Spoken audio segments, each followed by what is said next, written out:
All right, back on the Young Turks.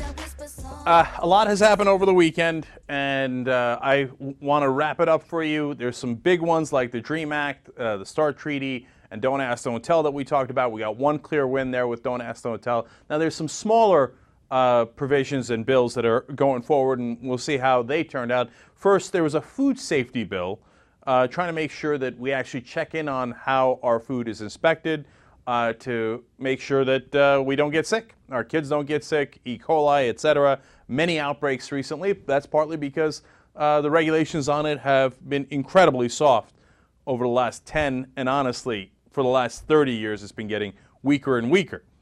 Are you ready? Are you sitting down? It passed. Unbelievable. The Republicans didn't block it. The Senate has passed it. It's going to go to the House. The House already passed it, a different version earlier, so they'll just pass this version, and it'll go to the president, and they'll sign it. What does it do? It would place stricter standards on imported foods, which if they're going to be happy with, because industry here in America is happy about that. Those competitors of ours get stricter standards. So that helped. And then, but it also requires larger producers to follow tougher rules for keeping food safe. Hey, that's a victory. Okay. Look, I'm going to come and summarize all this stuff. And, one of my main points is we win the incredibly easy ones. But hey, I'll take every win. Right? And if under Bush, they never did it. So it makes a difference. So now we go to a bill that I cannot believe didn't pass. It's called the Child Marriage Prevention Act. Okay, so throughout the world there are different cultures, nations, etc., that practice child marriage.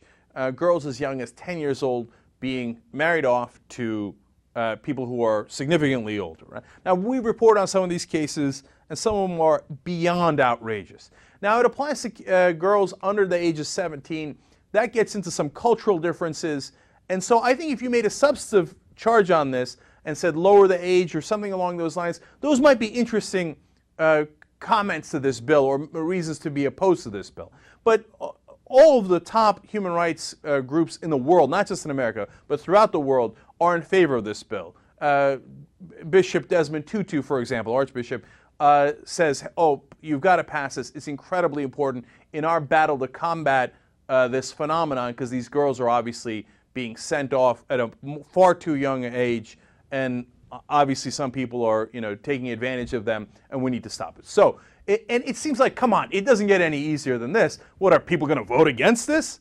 And it takes almost no money, and so it should be a no-brainer.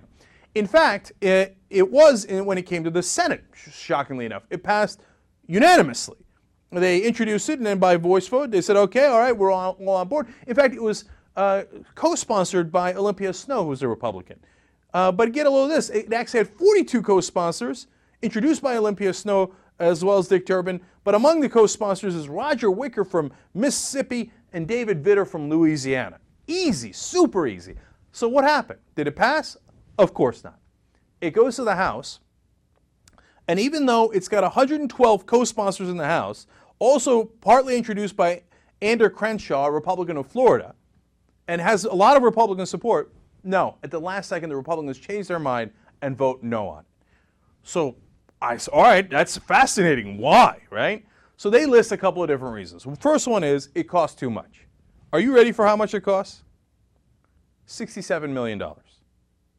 They just gave $858 billion in tax cuts. 67 million costs how much? But if you think that's funny, wait till you get a load of the reality. It actually doesn't cost anything. They moved the 67 million from a different part of the budget. It costs $0. So that doesn't work. Then they go to, well, we're worried that these NGOs, those are non-governmental organizations, charities. By the way, I thought the Republicans were in favor of non-governmental organizations. I thought they were in favor of charities. Apparently not. They say that NGOs might promote or perform abortion totally unrelated to this bill.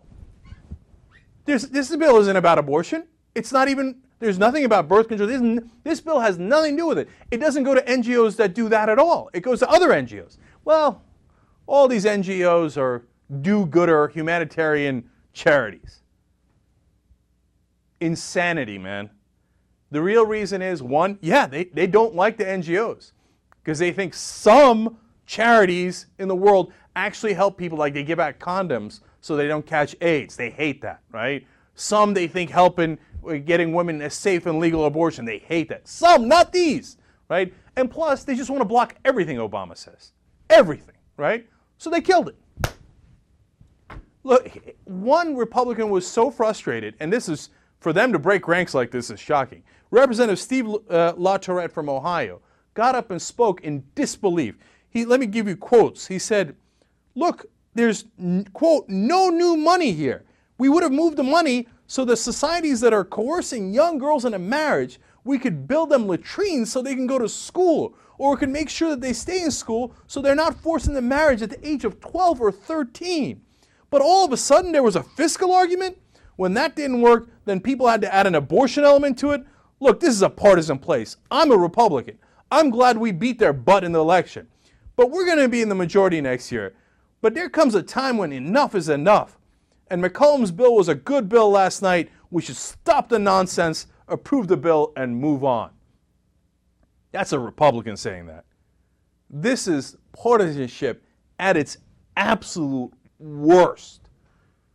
Let's see if the rest of the media can catch on to it and call them out on it. Honestly, I just saw one article on it and haven't seen anything since then. Gee, who's responsible for the partisanship? I can't tell. Is it the Democrats or the Republicans? Oh, let's just call it even. It's not even. It's the Republicans in case after case, and there is no clearer case than this. All right, so that's dead. Okay, fantastic. We move on. We can't even get the easiest ones through sometimes. All right, now, look, speaking of what the president was supposed to be for or not, Senator Al Franken wrote a very tough, scathing article talking about net neutrality today, saying that Chairman Julian Ganikowski and President Obama, who nominated him, have, quote, argued convincingly that they support net neutrality. I'm quoting Al Franken here. But grassroots supporters of net neutrality are beginning to wonder if we've been had. Because what the FCC is now proposing is that for mobile devices, there would be no net neutrality. So they can start to charge depending on who's their competition. We have a story on that later in this show in the second hour. It's already happening. In fact, we already told you, I believe last week or 2 weeks ago, about how Netflix is already getting charged. They go through this other company, and Comcast has decided we're going to charge you more because you're our competitor. And they haven't even gotten to political speech yet, and believe me, that's coming, right? So Senator Franken says, this is, quote, the most important free speech issue of our time. When the FCC meets to discuss this badly flawed proposal, I'll be watching. If they approve it as it is, I'll be outraged, and you should be too. By the way, another thing that he points out is the head of the FCC, who before the elections was promising, was outraged by the same proposal under Bush, and said, oh, we will definitely not do that. When they get into office, Obama and him, they're like, well, we had to check with these internet providers, right? And he says in his public sayings, he said, oh, I had to talk to Comcast and Verizon, and I'm trying to, and they have approved this deal, and we're very proud. Senator Franken points out, he's like, your job's to regulate them, not to seek their approval. Who gives a damn if they approve? In fact, that might be a bad thing if they approve, because that means they're going to make money off of it, they're going to create a monopoly, and they're going to kill competition. You wonder why we get discouraged by our own side, right? I mean, it's just every story is worse and worse, right? I mean, you go to Republicans, they're a disaster. You go to the Democrats, they don't do what they're supposed to. All right, now one more on the Republicans. We just keep going back and forth here. The GOP has been calling for a 5% cut across the board for pay of all federal employees, except, it turns out, their own employees. So it turns out the guy leading the charge, Eric Cantor, Virginia Republican, he's been saying we got to freeze federal salaries. Well, since 2001, guess how much his office's payroll has gone up? 81%. 8% per year through 2009. And when he became minority whip last year, his payroll actually went up by 16% for his own office. Now, look, he gets a bigger position. That's part of the reason it goes up. But as he's talking about cutting 5%, last year he went up 16%, right? You go to Tom Coburn, his office has gone up 8%. Jason Chavez, of Utah, who says we got to figure out how to do more with less. Well, not his own employees. They have received an average raise of 9% per year. How about Michelle Bachmann? I mean, she has called out, she has said that these federal pay is, quote, unconscionable. Her own staff, though, just between 2007 and 2009 has jumped 16%. So when they talk about freezing federal pay, they don't mean their guys. They mean the other guys. No, we're going to freeze your pay, not our pay. You crazy? And even if we freeze everybody's pay and that includes our guys, what difference does it make? Their pay went up 81% since 2001 anyway. Or they'll take a little hit, and next week and next year I'll give them another 9% raise and another 16% raise, right? And look, I don't mind their own employees getting whatever raise they're getting for whatever reason. I'm not going to nitpick on how Michelle Bachmann gives raises. It's the hypocrisy that's the problem. Because as always, they lack all empathy. They think, well, if it applies to me, yeah, I'm in favor of welfare. I mean, if I'm, as Michelle Bachmann has done, if her family's getting farm subsidies, she loves them. If somebody else is getting subsidies, she hates it. If her people are getting pay raises, fantastic. Other people are getting it, she hates it. By the way, President Obama actually instituted a freeze on all federal employees. It was the same proposal that Eric Cantor and the Republicans had proposed earlier. He just took it lock, stock, and barrel. The Democratic Congress was livid when the Republicans had proposed the same exact thing. Of course, when President Obama proposed it, they said nothing. So when a Democratic president does, it's totally fine. And, look, I know we're taking too much time with this, but I got to give you, this is important facts, okay? Because you'll hear a lot in the news about, oh no, the federal workers get paid more than private workers, right? So some of it is true, some of it isn't. Let me give you the facts, okay? First of all, the personnel costs for federal workers has gone up 39% since 2001, okay? Whereas the private costs, workforce costs, personnel costs, has only gone up 25%, so 39 to 25. But here's what they don't tell you. That includes all the people that they added for Homeland Security starting in 2003. So it's not that their salaries have gone up 39%. It's that the number of employees has gone up partly towards either Homeland Security or the Defense Department. So that's an entirely unfair number. When you look at, well, are there more federal workers overall? The answer is no.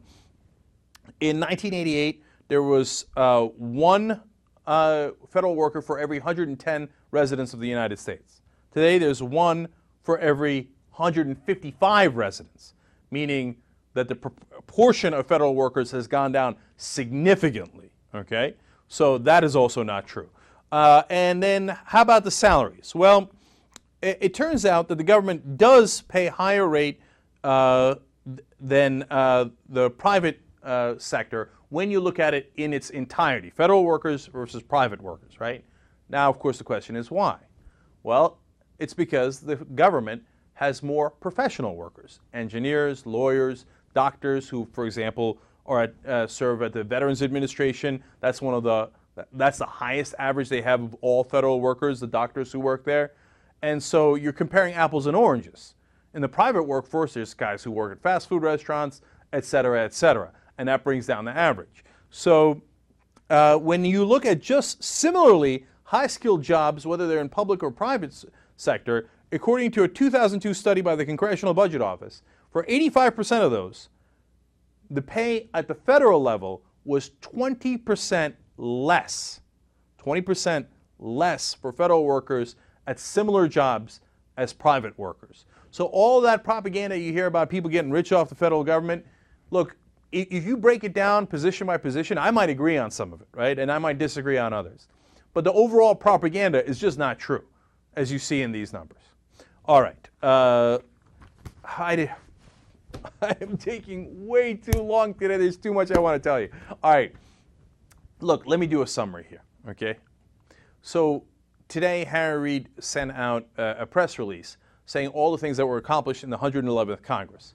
And as I look at it, I wanted to see, kind of give them a grade for the last 2 years. So I don't want to list all of them, but I'll list some of the big ones for you and tell you what I think. So healthcare reform, you know, I didn't like 2/3 of it, but 1/3 of it was pretty good. You had the American Recovery and Reinvestment Act. That's a stimulus package. That was good. Now, people said it could have been larger, but, you know, I think they did the best they could, okay? Wall Street reform, disaster. Nonsense. They didn't reform it. It's just a fig leaf. Repeal of Don't Ask, Don't Tell. Give them credit for that. Tax relief package. I hated that tax relief package. It was mainly, they're bragging about it, mainly tax cuts for the rich. The Lilly Ledbetter Fair Pay Act, where women get paid as much as men, great. That was done, and it was easy. It was done in the beginning. The Children's Health Insurance Program, great, easy. Credit card company regulations, not necessarily easy, and they got it done, and some important regulations to protect all of us from the credit card companies. For example, one of them is they can't arbitrarily raise your rates when you haven't done anything wrong. Good piece of legislation. I think the one they should be most proud of, student loan reform. There used to be banks acting as middlemen, and they would just simply, the government guarantees the loan, and they would simply siphon off $40 billion for private banks that didn't guarantee the loan at all. The government did. They just would take the money anyway. They'd charge money on top. Reforming that was great. It saved the government a lot of money, and some of that money got back into students' hands for better education. And then they confirmed 2 justices, Sonia Sotomayor and Ilana Kagan. Now, those are big wins. If a Republican was in office, you wouldn't have them. You'd have 2 more corporatist, incredibly conservative Supreme Court justices. So that goes towards my conclusion, which is coming in a second. Hate Crimes Prevention Act was another solid one. Veterans Caregiver Assistance. All these were good. Again, I think those last 2 are like a lot of the wins, incredibly easy, honestly. That's my assessment. So when you look at the overall package, I come away with 2 conclusions. One is, look, for the people who say there's no difference between the Democrats and the Republicans, when you look at the final history of this last 2 years in the 111th Congress, that just flat out isn't true. On Supreme Court justices alone, if you had elected John McCain, you wouldn't have those Supreme Court justices. You'd have 2 guys who are conservative. Would you have passed these things we consider relatively easy? Lilly Ledbetter Act? Probably not. They might have gotten shamed into the veterans issue. The credit card regulation? No way. Student loan reform? No way. Wall Street reform was a joke either way, so I'm leaving that out. You wouldn't have gotten the 3rd that was good in the healthcare reform package. So when you look at the overall thing, did it make a difference to elect a Democrat? Honestly, absolutely did, okay? Now, the second conclusion is, was this bold change? When you look at it in its entirety, is there anything that stands out here as, boy, that was risky to do, that was bold to do, and it was real change. It reformed the system, etc. And overall, I got to say no. As I said, student loan reform is good. Some portion of healthcare reform is good. But overall, they did all the easy ones. And some of these were in parts of other bills that were supposed to get tough pieces of that legislation through, right? But they didn't. They just cherry-picked the easiest ones to pass because the others proved too hard, too bold. So, God, so you give them credit, they weren't Republican, okay? That's reality. On the other hand, was this the kind of bold change that we were looking for? Honestly, I don't think so. You might have a different opinion, and you might look at that list and be really impressed by it. And maybe I'm too tough a critic. But as I look at that and the things that are not on the list, that we did not close Guantanamo Bay, that we had the same exact warrantless wiretapping that we had under George W. Bush, that we escalated the Afghan war. It costs now $2 billion a week, and it's 3 times the size of what it was before. And it's going to be extended for at least another 4 years. When you put all of that in, did we get bold change? My answer is no. We got a guy who wants to say, check off a lot of things on his list and go, look, I gave you historic reform. Aren't I wonderful? And my answer is no. You're not definitely not as bad as a Republican president would have been, but at the same time, it's not the change that I think we voted for. You be the judge. All right, we got to take a break here. When we come back, Jon Stewart and how he might have changed an important piece of legislation.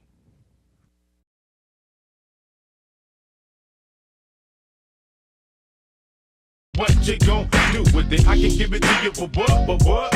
All right, back on the Young Turks. Cenk and Anna with you. We got so much more show for you guys. In this hour, Julian Assange, some of the sex charges against him have been revealed, ironically, through a leak of Swedish police reports.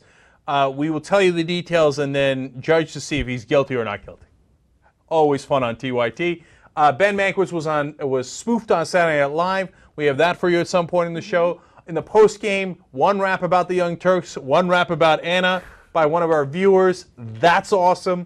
In the third hour, a story on creationism. Okay, great, interesting poll out on it. A story about the Green Dragon. You want to know what the Green Dragon is? I do. Third hour, okay. And then a massive story about spying on Americans, too. Huge news day. So we'll get to those. We'll do Assange in the next segment. But let's get started. Okay, before I go to the stories, though, I have one tiny, very, very quick rant, okay?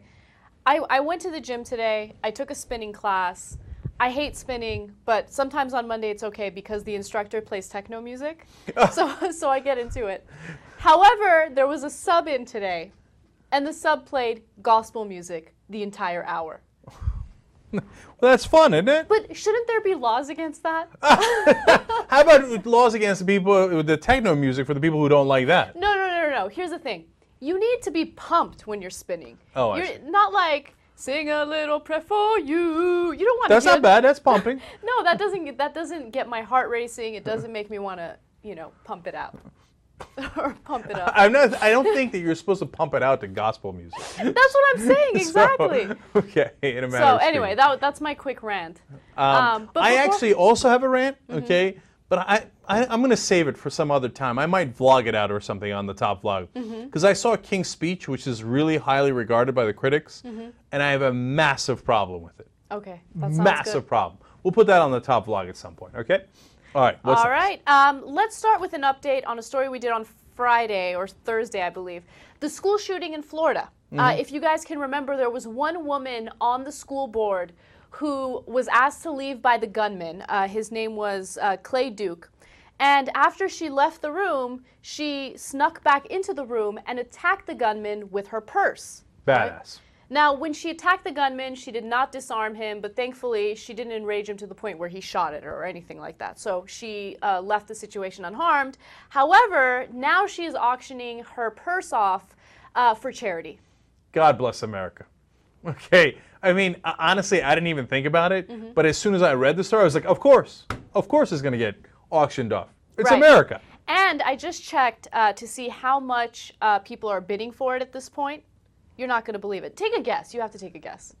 There she is. Her name is Ginger Littleton, and she's coming to lay the smackdown on Clay Duke. I can't. It's going to be crazy. I don't know. Is it like 10,000 or something? You're very, very close. First of all, let me give you a little description of the bag. Even though you can see it, I want to give you an idea of what material it's made out of. It's faux leather, so it's not even a real leather purse. Okay. Snakeskin print.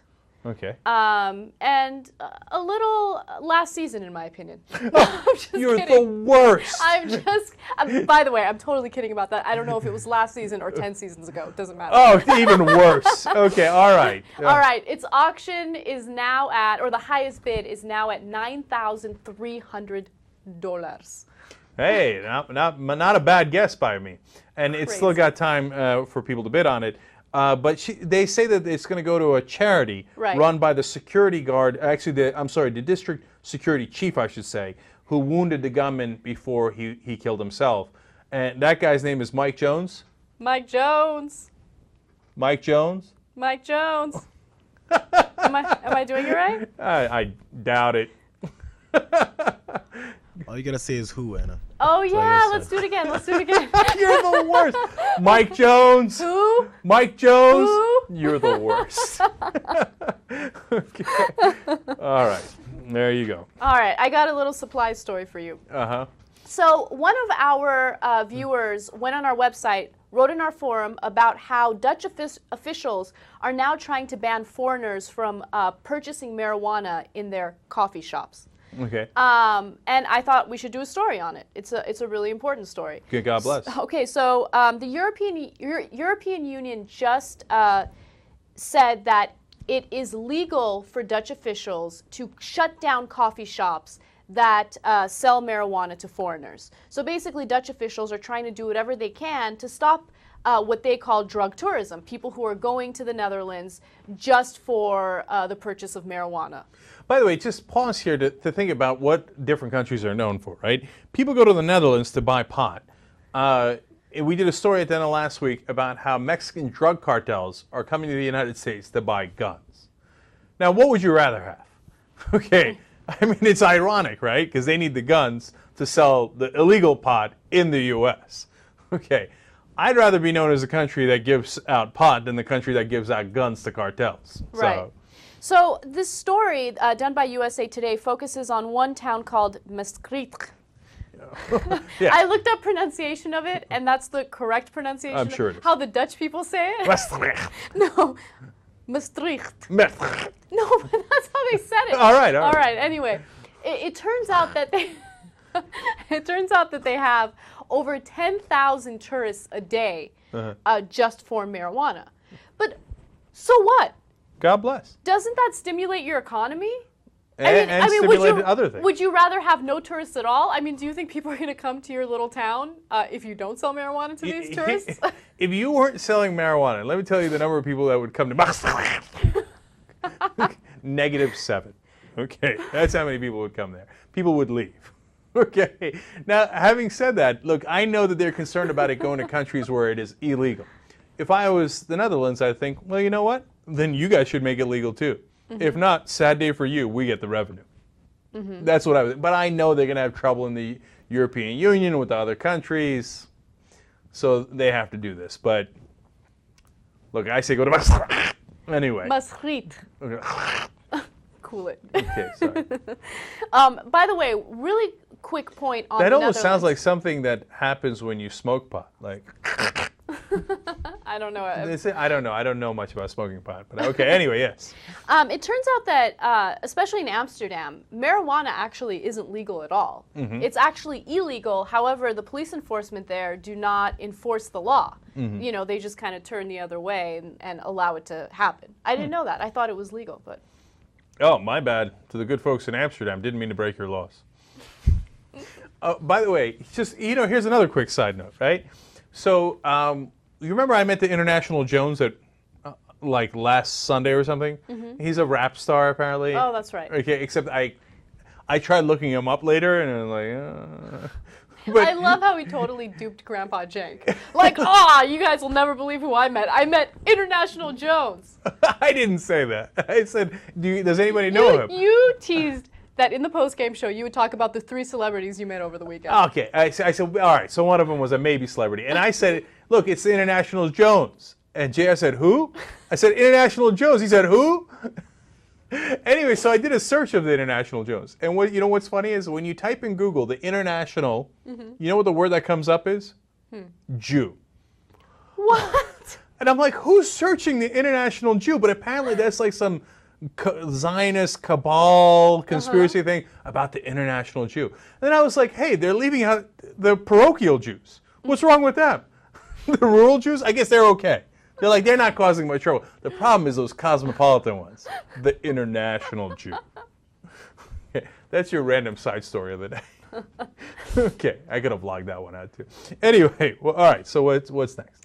All right, conservatives in the United Kingdom are now thinking of getting internet providers to block pornography unless individuals want to opt into pornography. So, for instance, in your household, all pornography would be blocked unless, you know, you call your internet provider and let them know, hey, I want to check out YouPorn today. Can you please unblock that? Or, you know, whatever. I'm not sure you have to call them, right? But what does happen is... But you have to let them know that you want to opt into the porn. Right. You have to let them know. I jump in it. Look, they say, okay, fine, then you can get the porn. But here's, of course, a terrible part. They keep records. Yeah, of course. They So keep they records. say, all right, Jared Jackson, Jesus Godoy, Jen Huger, I has it. they all has it. They have the porn, right? That's terrible. It is terrible, and I want to give you another reason why this is terrible. So the reason why the politicians in the UK, the conservatives in the UK, want to do this is because they want to protect the children, right? They Of course. They want to make sure Always. the children do not have access to the pornography, right? But if you are an adult who has children and you decide to opt into the porn, right, which I think most parents would do, then your child one day is going to search for porn, and when he or she has access to it, they're going to know, hey, mommy and daddy are checking out porn. They opted in. Oh, disaster on top of disaster. Oh no, mommy and daddy, what have you done? You've opted into porn. Look, whenever they go to censor anything, they always say, what about children? And the children's excuse they use. Now, I want to note something here. Now, the porn has not been opt-in until now online, and we know we've had the internet around for quite some time. So kids, and we've talked about it on the show many times, kids can go check out any porn they like, so their point of censorship on radio or TV, newspapers, is pointless anyway, right? But what nobody talks about is in all that time, have kids blown up? No, kids have not blown up. Do you see what I'm saying? Like all that time that they could have gone online and checked out the porn, did their heads blow up? No, right? Did they become sexual deviants all of a sudden? Not as far as I haven't seen any studies on it. I haven't seen any studies saying that we've gotten quote unquote worse, or do you see what I'm saying? Like it hasn't destroyed the country or the world while we've had it. In fact, there's been no difference. Okay, so now to come and use the excuse of children, when in reality, of course, they're people who want to censor porn in the first place and keep track of you. It's all 1984-ish too. Right. Big government putting your name on a list. All of a sudden, what excuse do they have?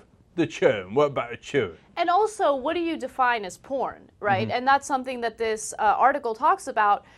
Do you consider a woman breastfeeding her child pornography? That's pretty hot. Like, Just play. like there are some videos like that online. They're instructional videos for parents and maybe perverts like you. I'm totally playing. No, of course. And then when you get into the issue of what's porn and what you're opting into, it's a disaster. That's part of the reason why we shouldn't be censoring the internet. It's a terrible idea. Yeah. Look, I have been a fan of porn in times good and in times bad. I have been a Republican in times good, and I have been a Republican in times bad.